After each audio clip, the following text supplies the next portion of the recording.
it's much, much more.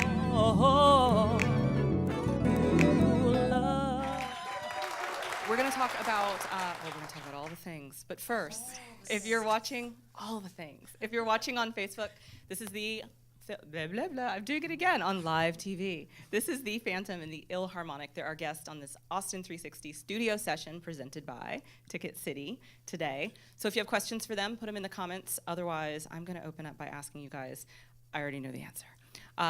How long have you guys been working together? Wow. Oh wait, are you brother and sister or husband and wife? We are husband and wife. If people know your last name, these are the questions. We are husband and wife. We've been working together since 2000. 16 years. Yeah, 16 years, and we've been married for coming up on 5 of those years. Yes. That's a long time to be making music together in all the ways. all the ways. All yes. the things.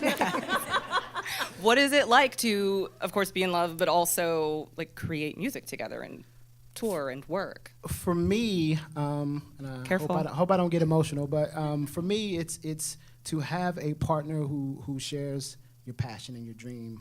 It's everything. It's everything for me. She's been extremely supportive. This grew out of my dream and became a shared dream and became a shared dream for everyone. But she is my rock. So. Now I hope I don't get emotional. That is awesome. Okay. Will you please tell me about, you grew up in Philly? Yes. Will you tell our friends who are watching at home and our studio audience, because we love you too, but will you tell them about growing up in Philly and how you started merging these musics? So growing up in Philly, I grew up, it's sort of well, not sort of, I was poor. I grew up in an impoverished neighborhood, and my mother thought it was best to keep me safe and off the streets by putting me in flute and piano lessons. So at a young age, I'm carrying the flute around, and I'm still getting picked on, but I'm enjoying music. And my father had a huge record collection, and he introduced me to hip-hop when I was 8 years old. And 2 weeks later, I wrote my first rhyme. And when hip-hop started, it really was break beats and instrumentals. But with the musical background that I had and digging through my father's record collections, I heard Beethoven, I heard Vivaldi, I heard Mozart. And the first song that I ever mixed was when I was 13 years old. I put Beethoven's Fifth Symphony with the Beastie Boys, Paul Revere, and I call it B-Boy Meets Beethoven. So it's a song we still perform to this day. Awesome. Speaking of performances, I understand you're sold out for your concert tomorrow night in Austin. Congratulations. Thank you. Yay for all the lucky people watching here. Also, I will be seeing you tomorrow night, which I look forward to. Yes. When are you back in Austin? We will be coming back on March the 18th at the Bates Recital Hall. Tickets are on sale now. There, www.universe.com/hiphoporchestra2. Okay. That was a lot. Hit us with that one more time. www.universe.com/hiphoporchestra2. So I promised to ask questions from Facebook and promptly left my phone. So I'm back. I have questions. Awesome. So the audience is wanting to know what gave you the idea to incorporate the orchestra. You just said it kind of felt natural to you as a young person, but I'd like to know logistically, how did that, when you first knocked on the door, you were playing piano already and flute, but how did you say, I have this brilliant idea? It's funny that you mentioned knock on the door, because that part of Beethoven's Fifth Symphony that I sample is what they term the knock on the door at that opportunity. So I seized upon that opportunity. So that was a great segue without even trying it. But logistically, there was a gentleman in Philadelphia by the name of Eric Hecker who was doing something fantastic at the structure called the Kimmel Center, and it's like Philadelphia's Carnegie Hall. And he was mixing genres, and they were trying to get a younger generation of people. So I went down there with demo tape in hand and demanded a meeting with this gentleman. A tape? A demo tape in hand. He's dating himself just a tiny bit. He said a tape, guys. And demanded a meeting, and I got that meeting, and I sat down, and One of our first shows was with a orchestra was in 2000, and we performed with the Philadelphia Orchestra. He paired us with members of the Philadelphia Orchestra at the Kimball Center's Summer Solstice celebration, and the idea just grew from there. I started traveling and incorporating younger musicians who grew up with both hip hop and classical music, and the performances became, shows with much more feeling, and the audience loves it, and they give it back to us, and we're able to, perform the way we are. So that's where we are. Awesome. Thank you. Awesome. Andrea. Yes. Hello. Hi. Hi. So let me ask you what your favorite part of working with your husband and creating this music, supporting him, but being an integral part of it with your voice. Talk to me. Well, I think that it's rare to sometimes find someone who shares such similar likes. And for us, we are both so driven by music. We both are immersed in music, and we truly love everything about music, every genre of music that you can imagine. So for us, it's not hard work because we're just so well suited in that regard. And I have to tell you, it's amazing to be able to stand next to someone that you love and share in everything together. In November of last year, we performed at Carnegie Hall, which was the culmination of life's work for Jeffrey.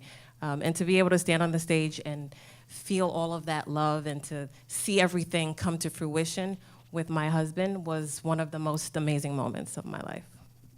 That's awesome. Thank you. If my hands weren't full, I'd be clapping. Thank you, audience. Yes. We have more Facebook questions. Let's see. I know. Isn't it funny that I get to carry my phone, right? Yay, technology. Who is your main influence from hip-hop? Which artist specifically? I would say Rakim is my favorite MC, and Big Daddy Kane and KRS-One and LL Cool J. I would say the pioneers. Those guys would kind of be on my hip-hop Mount Rushmore. And from a production side, I would say Dr. Dre and Q-Tip and DJ Premier and guys like that who kind of push the envelope with sampling and live music and things like that. So those guys. I'm curious, who are you listening to? I'm gonna ask you both. Who are you listening to right now? If I go raid your phone, what songs are gonna come up as last played? Well, other than my own music, which is available on iTunes. He's not kidding. I would say Kendrick Lamar, Chance the Rapper, J. Cole, those guys are on my current playlist. Those guys are MCs. They personify what being an MC in the traditional sense of the hip-hop culture is supposed to be about. So we're definitely feeling those guys these days. Nice. Yeah. I'm going to ask you one of my favorite questions. Sometimes I get in trouble for this one. What did you eat for breakfast? It's my favorite. Oh, we had a great breakfast. Wait, was it all of you guys? Yes. It was two of our string players. We're staying at an Airbnb near UT. Awesome. And we had a really nice egg white frittata and bacon and toast and Wait, did you coffee. make this or did you go? Yeah, we totally made that. Where is it again? Good morning. It was delicious. I didn't help with the cooking. Okay. He helped I helped with the with the eating. eating. Yes, yes, absolutely. We'll take it. Okay. So the next question I want to ask you guys, we need to wrap up, and I want to check Facebook and make sure there's no Facebook emergency, question-wise. We are clear. What would you like to tell the young people who are listening and beginning their musical career? Because of course we do all have the Facebook and we watch the stuff, and it's all like, oh, if you just cut one song, everything will be perfect. Jay-Z will call the next day. Right. So what would you like to leave with our younger viewers? For me, I would say find your own voice. You do not have to follow the crowd, and you can be your own standard. You can be your own role model, and do not be afraid to fail. For every yes that I've gotten 1,000 no's and unanswered DMs and emails and things of that nature, but those yeses sound that much sweeter. So, Yeah, this has truly been a labor of love for us because we literally do everything in terms of putting a show together. I mean, we produce the show from beginning to end, from the creation of what he hears in his head orchestrally and from a hip-hop standpoint, to the lyrics, to the booking of the shows, to the sheet music, to the travel arrangements. I mean, literally, this is a labor of love for us.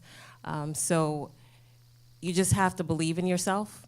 And again, you can't be afraid to fail because we've had a lot of doors closed. And for every success, it's made those failures that much sweeter. So stay true to who you are, guys. Yes. I have just one more question because we talked about this, but we did not talk about this on air. I'd heard about you when you were younger and playing and getting more popular around the neighborhood. I want to say you were held up. There might have been. Can you share that story with people? So it was sort of like a watershed moment for me. I was coming from a friend's house, a house party. It was a going away party in the summer of the early '90s. Sort of like the crime and crack epidemic in Philadelphia. And we were waiting for the bus, a friend and I, around 1 a.m., and a car pulls up not too far from us, and the gentleman hops out with what we believed at the time to be an umbrella, but it was a shotgun with a handle, with a strap. He approached us, and he demanded money, thinking that we were neighborhood drug dealers.